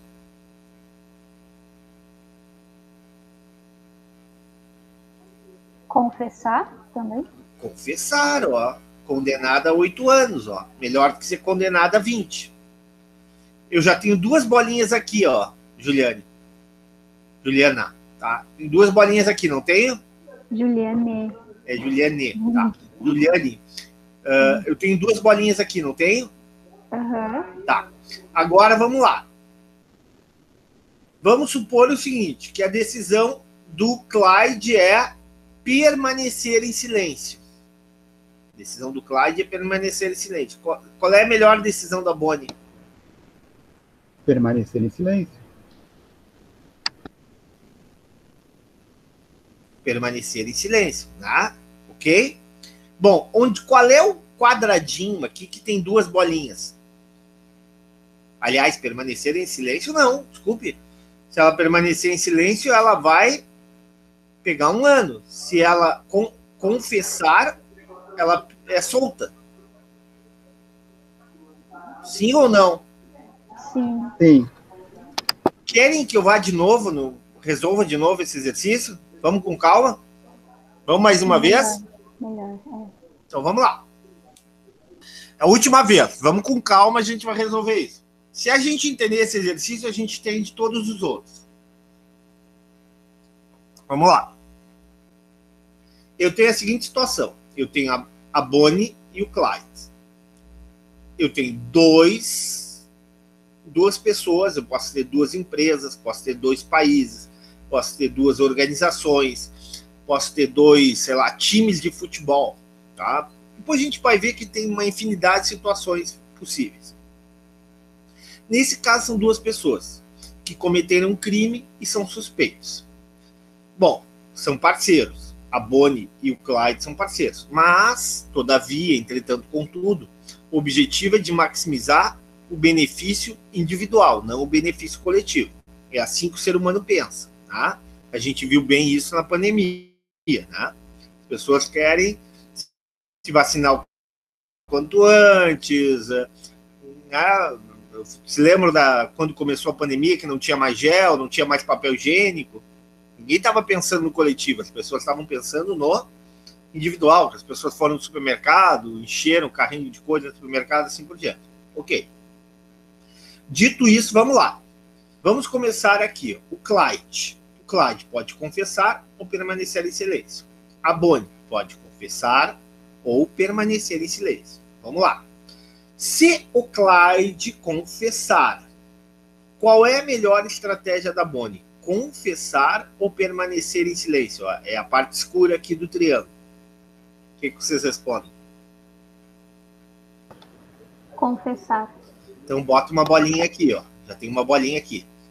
Se o Clyde permanecer em silêncio, qual é a melhor estratégia da Bonnie? Confessar ou permanecer em silêncio? Confessar? Confessar. É melhor ser solto do que ficar 1 ano na cadeia. Concorda, Juliane? Sim. Então, confessar. Então, tem uma bolinha aqui e tem uma bolinha aqui. Ok. Agora, vamos lá. Vamos para a Bonnie. A Bonnie tem 2 estratégias. Confessar ou permanecer em silêncio. Se a Bonnie, estou passando o mouse aqui, confessar, qual a melhor estratégia do Clyde? Confessar ou permanecer em silêncio? Agora, olhem para o triângulo claro. Confessar. Eu já tenho agora 2 bolinhas nesse quadrado, sim ou não? Sim. Tá. Se a Bonnie permanecer em silêncio, qual é a melhor estratégia do Clyde? Confessar ou permanecer em silêncio? Confessar. Porque ele vai ficar solto. Sim. Tá. Eu pergunto para vocês agora, qual quadradinho tem 2 bolinhas? O primeiro, o segundo, o terceiro ou o quarto? Primeiro. Esse é o equilíbrio do jogo. Aí eu vou perguntar, esse equilíbrio é um equilíbrio cooperativo? O resultado do jogo é um resultado de cooperação? Não. Não? Juliane, vamos lá. Eles estão. Qual é o melhor resultado possível para eles? É o último. É a célula 1, aqui 1, é a célula 2, é a célula 3 ou a célula 4? Qual é o melhor resultado possível? A 4. Na célula 4, eles estão cooperando ou não? Entre eles? Permanecendo em silêncio. Sim. Então eu vou repetir. O resultado desse jogo é um resultado cooperativo, sim ou não? Não. Não, eles não estão cooperando. Apesar de serem marido e mulher, serem parceiros de crime, sei lá o quê, tal. eles não estão cooperando, eles não jogam de forma cooperativa. Tá claro isso? No momento que ambos confessam, eles não jogam cooperativa. E eu pergunto, não jogam de forma cooperativa. E qual é a consequência de eles não jogarem de forma cooperativa? Eles vão ser Pegaram presos. mais tempo, né, professor? Vão Pegaram ficar mais 16 tempo. anos na prisão. É. Dá para enxergar isso? Que eles vão ficar 16 anos na prisão? Quando eles poderiam ficar quanto tempo na prisão? 2. 1 ano, 2. Se jogassem de forma cooperativa. O que diz a teoria dos jogos? O que diz esse filme que é muito bom, vale a pena assistir, Mente Brilhante? Que a maior parte do comportamento das pessoas é não cooperativo. O ser humano age de forma não cooperativa. Eu me lembro em março do ano passado, o mundo vai melhorar, as pessoas vão agir de forma mais cooperativa, as pessoas serão mais... Não. A teoria dos jogos explica isso. O ser humano não vai mudar por causa de uma pandemia. Aliás, já teve, ao longo da história da humanidade, já teve, sei lá, 10, 12, 15 pandemias que a gente conhece. Nenhum deles mudou o comportamento do ser humano. Mudou a forma do ser humano agir. Tá? Ricardo, Oi? Quem explorava isso assim com maestria, tá? No meu tempo, de muitos anos atrás, que eu não assisto faz trocentos mil anos, era o Silvio Santos. O Silvio Santos tinha vários programas de auditório dele, lá os programas de auditório tinham vários jogos, tinha um deles que era exatamente 2 pessoas, nós vamos nos ajudar, não sei o que, não sei quanto, só que na hora lá de tomar uma decisão, não me lembro bem como é que era, mas era alguma coisa lá de ganhar um prêmio lá, essa bolada, se tu disser, vocês vão ganhar só metade.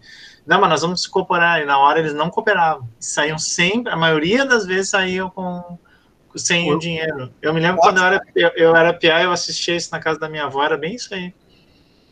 Daniel, eu só não me lembro o jogo como é que era, mas eram coisas assim. Eu não assisto o Big Brother, tá? Mas o Big Brother, pelo que eu saiba, o tal do paredão, quando eles formam um paredão, não é um jogo de cooperação ou não? Bom exemplo. E ali cada um usa a sua estratégia, a sua escolha baseada no interesse coletivo ou no interesse individual?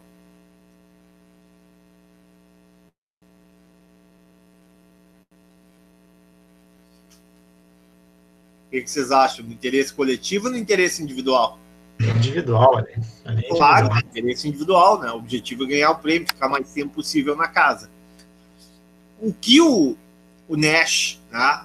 John Nash, né? Esse gênio, na qual teve um filme que Hollywood fez para ele, mostrou, foi o seguinte: a tendência, o dilema dos prisioneiros mostram que o comportamento tende a ser não cooperativo. Professor, então não existe oligopólio, não existe cartel, tá? Porque se a tendência é não jogar de forma cooperativa, eles vão se reunir e vão burlar, não vão cooperar, mais ou menos. Vou lembrar o seguinte: algumas vezes essa cooperação se dá à força, se dá por coerção, se dá por pressão. Eu pergunto para vocês, havia um acordo entre as máfias lá nos Estados Unidos que garantia que cada máfia tinha o seu território. Por exemplo, tu tinha a máfia de Chicago, que era a mais famosa, que tinha Al Capone, tu tinha tudo isso muito em função da lei seca nos Estados Unidos, né, que criou um mercado de contrabando de bebidas, né?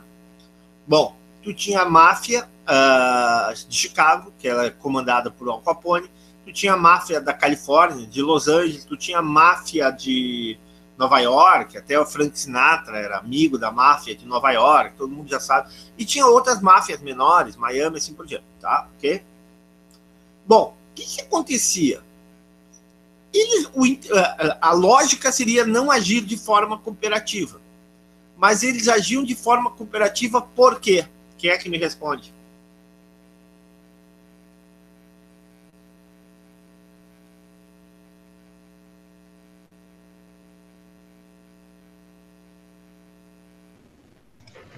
Não sei.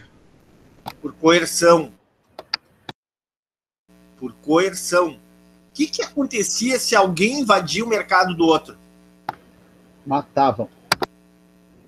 Matava o filho, matava a mulher, Famílias inteiras. matava o irmão, né? Começava uma guerra. Isso fazia com que o comportamento individual de cada máfia fosse no intuito de preservar o benefício coletivo. De certa forma, é o que acontece, por exemplo, nas comunidades do Rio de Janeiro, né?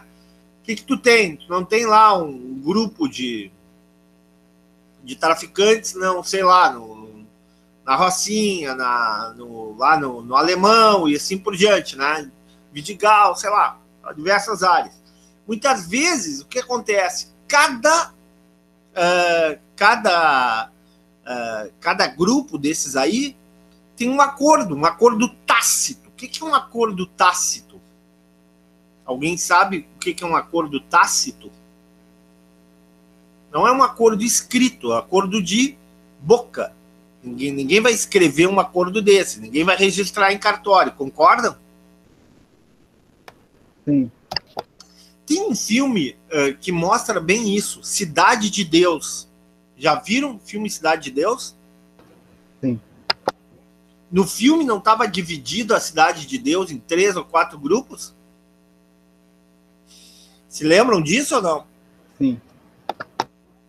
É uma forma... Mas por que estava dividido? Porque havia uma espécie de pacto. Se eu não cooperar contigo, né, eu vou matar o teu comparsa, vai haver uma guerra. Para que não haja guerra, cada um fica no seu espaço. Entenderam? Sim. Tá? Então, é a única forma de garantir a cooperação. Cooperação é garantida na medida em que há coerção. Que há uma pressão para que essa cooperação ocorra. Porque, senão, há incentivos ao comportamento individual, à ação buscando o ganho individual e não o ganho coletivo. Tudo bem até aqui? Sim, ou seja, os mafiosos mantinham, através da coerção, não é? Aquela união, né? Porque eles pressionavam através das famílias, né? Tipo assim, alguém fizesse alguma traição, eles matavam famílias inteiras, né? Perfeito. Matavam famílias inteiras. Exatamente. E isso fazia o quê? Que cada um respeitasse o seu espaço. Entenderam ou não? Tá, Ronaldo, Perfeito. vamos Sim, continuar nesse jogo, só que agora, em vez de ser a Bonnie e o Clyde, vai ser Guerra Fria. Né? Tu que é um pouco mais velho que os outros aí, junto com o professor e com o Daniel, tu te lembra bem da Guerra Fria. Quais eram os dois agentes envolvidos na Guerra Fria? Estados Unidos e Rússia. Quais eram as duas estratégias possíveis? Se armar, né, no caso, ou se desarmar. Ok. Se a decisão dos Estados Unidos fosse armar, qual era a melhor estratégia da União Soviética? Acredito que se armar também, né, professor? Por quê? Se a União Soviética se desarmasse, o que aconteceria com a União Soviética? Ficaria enfraquecida. E os Estados Unidos ia invadir a União Soviética. Concorda ou não? Concordo. Então, se a estratégia dos Estados Unidos era se armar, a melhor estratégia da União Soviética qual era? Se armar também, né? Se a estratégia dos Estados Unidos fosse desarmar, qual era a melhor estratégia dos russos, soviéticos? Se desarmar. Não, se armar mais ainda. Ganhar a guerra, né? Não era uma guerra fria? Claro, claro. Derrubar os americanos. Derrubar os Estados Unidos, com certeza. Então a melhor estratégia era armar-se. Armar. Se a União Soviética se armar-se, qual era a melhor estratégia americana? Acredito eu que seria se armar também, né? ok? Tá aqui, né? Sim. Essa bolinha aqui. Aqui eu já Sim. tenho 2 bolinhas, não tem? Sim, sim. Se a União Soviética escolhesse a estratégia desarmar-se, qual era a melhor estratégia americana? Armar-se ou desarmar-se? Mais. Armar mais ainda. Armar mais. Para se Armar manter no poderio. Claro. Oi? Para se manter no poderio, tinha que se armar mais. E para derrotar a União Soviética, né? Exato. Se a União Soviética não tivesse mísseis nucleares, não tivesse armas atômicas, possivelmente os americanos iam chegar e invadir o leste europeu, né? Tomar conta. Toda vez que a União Soviética inventasse de atacar o Afeganistão, os americanos chegaram, não, para aí, vocês não têm arma nenhuma, não venham comigo que eu arrebento com vocês. Ok? Bom, moral da história. O equilíbrio desse jogo terminou sendo qual? Todo mundo armado. Todo mundo armado. Aliás, o equilíbrio desse jogo determinou o fim da União Soviética. No momento que ambos foram obrigados a fazer a chamada corrida armamentista, já ouviram essa expressão, né? O que aconteceu com o governo socialista? O governo socialista soviético não conseguiu atender a população, não conseguiu atender as demandas sociais, não conseguiu atender as necessidades da população, né? Se discutia muito na época, os soviéticos só tinham um par de sapato, né? Iam nas lojas e só tinham um tipo de roupa, as mulheres só tinham um tipo de vestido, né? Os carros eram um único modelo. Mas por que isso? Porque o jogo determinava que ambos, tanto americanos quanto soviéticos, tinham que armar-se. Para os americanos, que tinham uma economia mais produtiva, uma economia mais eficiente, né? Uma economia capitalista mais eficiente, gerava-se excedentes para que a população pudesse comprar, pudesse consumir, pudesse viver bem. Né? Já para a economia soviética, que dependia muito do governo, quase que exclusivamente do governo, por ser um regime socialista, era menos produtivo, tinha menos excedentes, a estratégia de armar-se fez com que o governo soviético, com o tempo, começasse a se enfraquecer. Né? Começou a surgir tensionamento social, começou a surgir críticas ao governo soviético, né, ao governo comunista, e, consequentemente, lá no final da década de 80, né, o Império Soviético ruiu. Mas muito do resultado que a gente viu lá com a queda do Muro de Berlim, né, com o fim do regime comunista soviético, se deve a esse jogo. O jogo explica isso. Não que os Estados Unidos tenham feito de propósito. Na verdade, a União Soviética tinha outra escolha? Sim ou não? Não. Não tinha outro caminho a seguir. No momento que ela teve que se armar para competir com os Estados Unidos, ela decretou a sua morte. Entenderam como a teoria dos jogos explica o resultado da Guerra Fria? Na realidade, já estava marcado que alguém ia perecer, seja a União Soviética, seja os Estados Unidos. Pereceu, não estou falando que um é melhor que o outro. Sim, exato. Não é melhor. Pereceu o mais fraco, pereceu menos o sistema econômico menos produtivo, menos eficiente.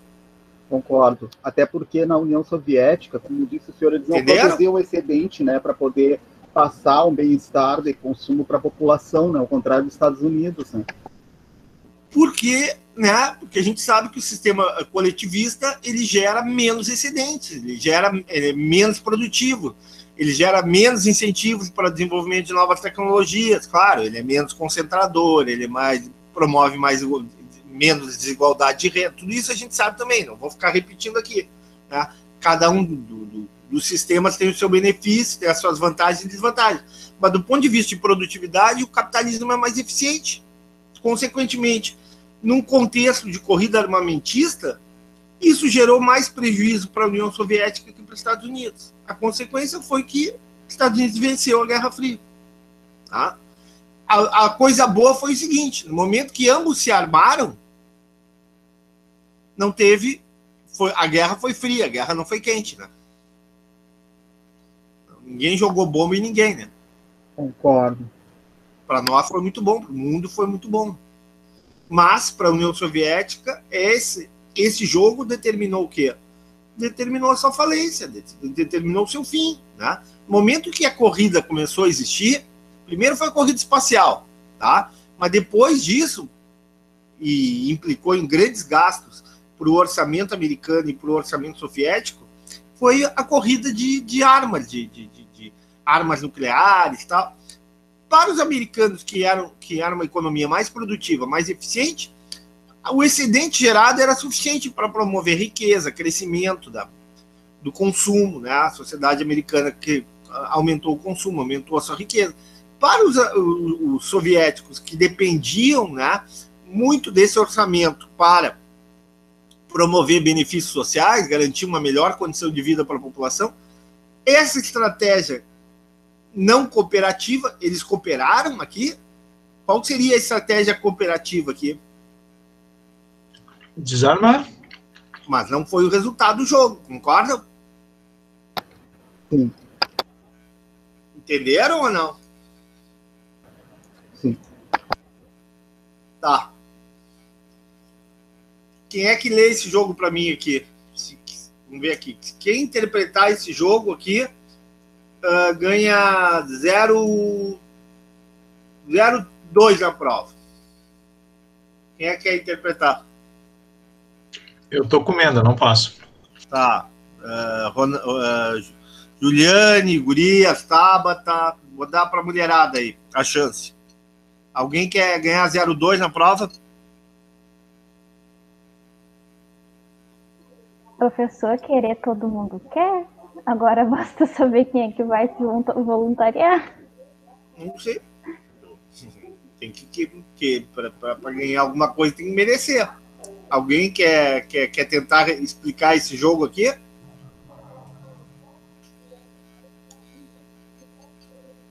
Ninguém quer? Ronaldo? Professor, eu tô comendo também. Porra, todo mundo comendo aqui, porra. Tá, É que eu tenho que tomar medicamento para diabetes, tem que ser comendo. Não, desculpa, professor, eu tô prestando bastante atenção na aula, mas eu tô comendo mesmo. Tá bom. Então vamos lá.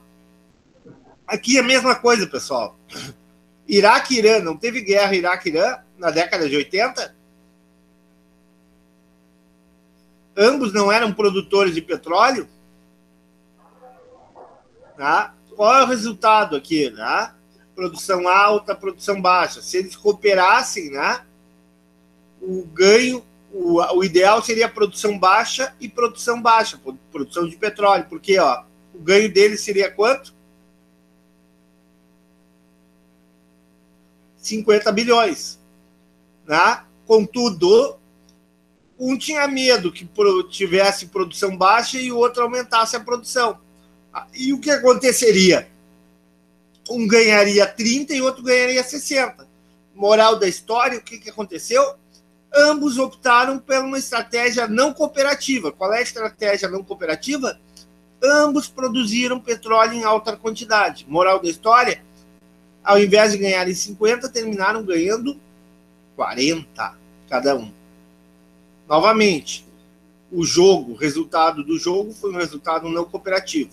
E, por consequência, quando o resultado é não cooperativo, os agentes, as empresas, as pessoas, os países não maximizam os seus ganhos. E aqui... Tá, professor, mas nesse caso aí, desculpa aí, mas aí eu vou trazer a história aí, né? Vamos trabalhar um pouquinho com a história. Em 72, com a OPEP lá, eles fizeram um cartel nesse sentido, né, de diminuir a produção de petróleo para aumentar o valor do barril na época, né? Mas não durou muito. O cartel não durou muito. Eu sei disso. Logo houve incentivos para alguns, principalmente aqueles países menores, Kuwait, Catar, Oman, romperem o acordo. Uhum. Entenderam? Claro que havia pressão, né? Ali havia uma unidade, eram países árabes, havia uma questão de unidade política, unidade étnica, né? Isso ajudava, né? Mas mesmo assim o cartel da OPEP teve prazo. Após um período, né, ele enfraqueceu muito e não garantiu os ganhos que eram pretendidos. Né? Mas fez uma confusão naquela época. Lembra disso? Eu lembro, eu era muito criança, mas eu também. Eu li muito sobre isso, né? Muito sobre isso. Realmente, ali teve 2 choques do petróleo. Teve o choque de petróleo de 73, outubro de 73, e o segundo choque do petróleo, que foi até mais forte, que foi em 79. Tá? Realmente, ali foi muito forte o conluio, o acordo, né? E gerou um prejuízo mundial muito grande. E eles ganharam muito dinheiro. Né? Era a famosa, os petrodólares. Né? Ganharam fortunas esses países, né? Justamente por formar um cartel, formar um grande acordo. Que não durou muito tempo, né? Mas enquanto esse acordo, enquanto agiram de forma cooperativa, maximizaram ganhos e ganharam bilhões e bilhões de petrodólares. E por último, aqui nós temos 2 empresas. Hoje em dia a gente não fala muito dessas 2 empresas, mas eram 2 mega empresas na área de publicidade, na área de cigarros. Lembram disso ou não? Camel e Marlboro. Sim, Marlboro do cowboy, né? Marlboro do Ayrton Senna, né? Da McLaren, né? Também. Tá? E o Camel era o camelinho aquele, né? No Brasil até que não era tão grande essa marca, mas nos Estados Unidos era a mais vendida junto com a Marlboro. Tá? Na verdade, tu tinha 2 grandes empresas, né, de cigarros no mundo. Né? Ainda tem hoje, né? Não sei se ainda tem mais. A Philip Morris, se lembram? E a Souza Cruz, que Souza Cruz é aportuguesado, né? Tem outro nome nos Estados Unidos. E essas 2 empresas dominavam o mercado de cigarros no mundo. Né? E o que mostra esse jogo aqui? Mais uma vez, mostra o quê? Qual é a melhor estratégia se eles agirem de forma cooperativa? É fazer publicidade? É gastar com publicidade ou não gastar com publicidade?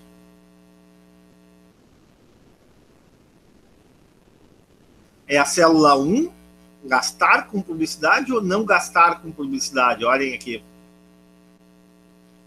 Não gastar com publicidade, né? O lucro deles vai ser maior.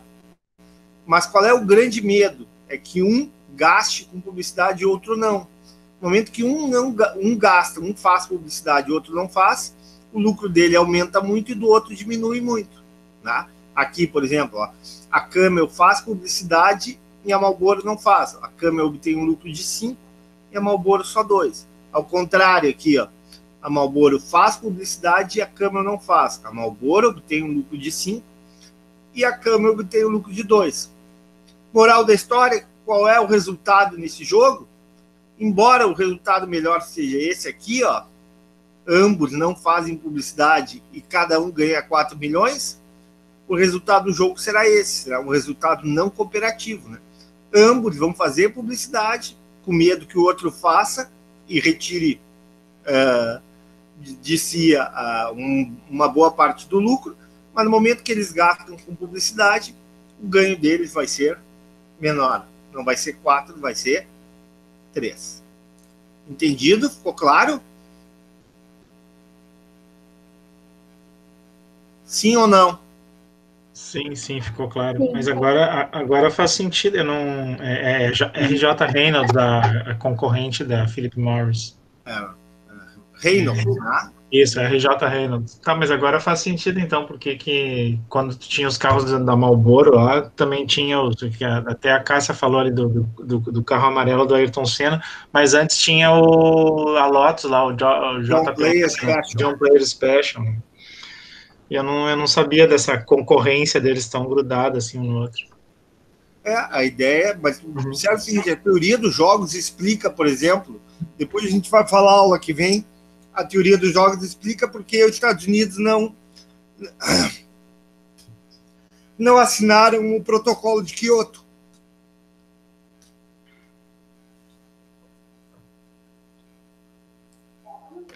Professor, Sabem o que é o protocolo de Kyoto? professor, Oi. você vai tomar água, professor? Não, vou terminar a aula primeiro. Ah, tá. Tá? Eu prometi. Não vou Para. Eu sou incentivadora de água. Não, terminou minha água aqui, eu vou terminar a aula primeiro. Para de comer amendoim. A aula ainda vai terminar. Tá, então assim, ó, repetindo. O que acontece, então? A gente vai continuar a aula que vem, tá?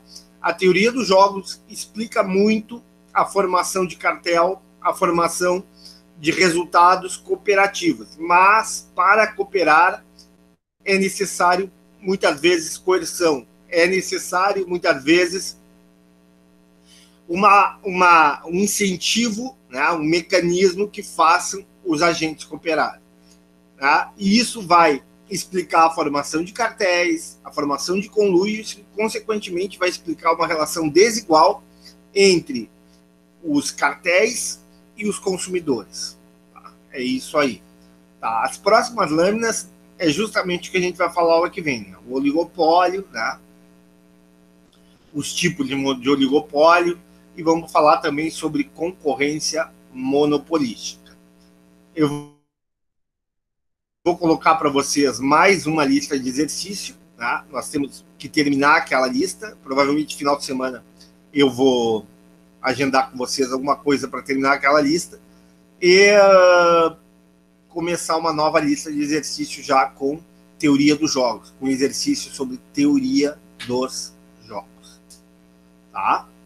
Aqui tem mais coisas, essas lâminas já estão à disposição de vocês no Moodle, né? Então vocês podem dar mais uma olhada aqui, né? E fazer uma leitura e consolidar esse conhecimento que a gente teve na aula de hoje. Tá ok? O professor tem uma mãozinha levantada ali. Pode falar. A partir dessa teoria dos jogos, me corrija se eu estiver errado, a partir dessa teoria dos jogos, eu concluo que a não cooperação é sempre prejudicial e daí vem os oligopólios? Não. Não? O que diz a teoria dos jogos? O que disse Nash, né? John Nash, esse gênio que teve o filme? O Nash chegou e disse, olha, a cooperação é necessária. É necessária, mas ela não ocorre ao natural. Ela não ocorre naturalmente. Ela não é provável. Né? Sim. Então é necessário criar incentivos, criar mecanismos para que essa cooperação ocorra. Certo. Entendeu? Certo, sim. Uhum. Olha, eu coloquei aqui alguns. Ó, Cidade de Deus é um filme que ajuda a explicar. Poderoso Chefão. Né? Oi? Alô?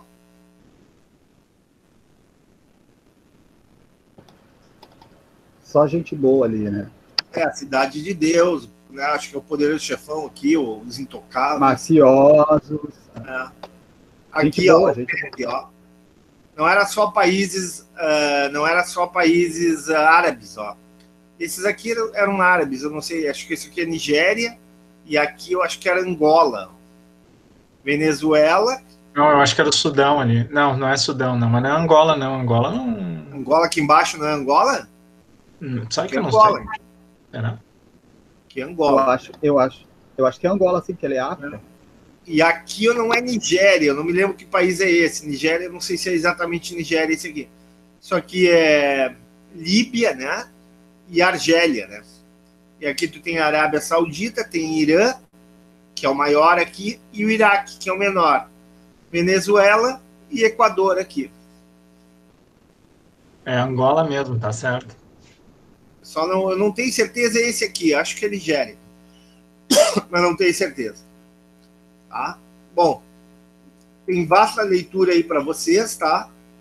Sobre oligopólios. Façam a leitura e aula que vem a gente continua falando sobre esse tema. Tá ok? Ok, boa noite, professor. Ok. Eu que agradeço a atenção de vocês. Professor, eu tenho uma Obrigado, questão rápida. Fala. Tens a previsão para a próxima prova, dia?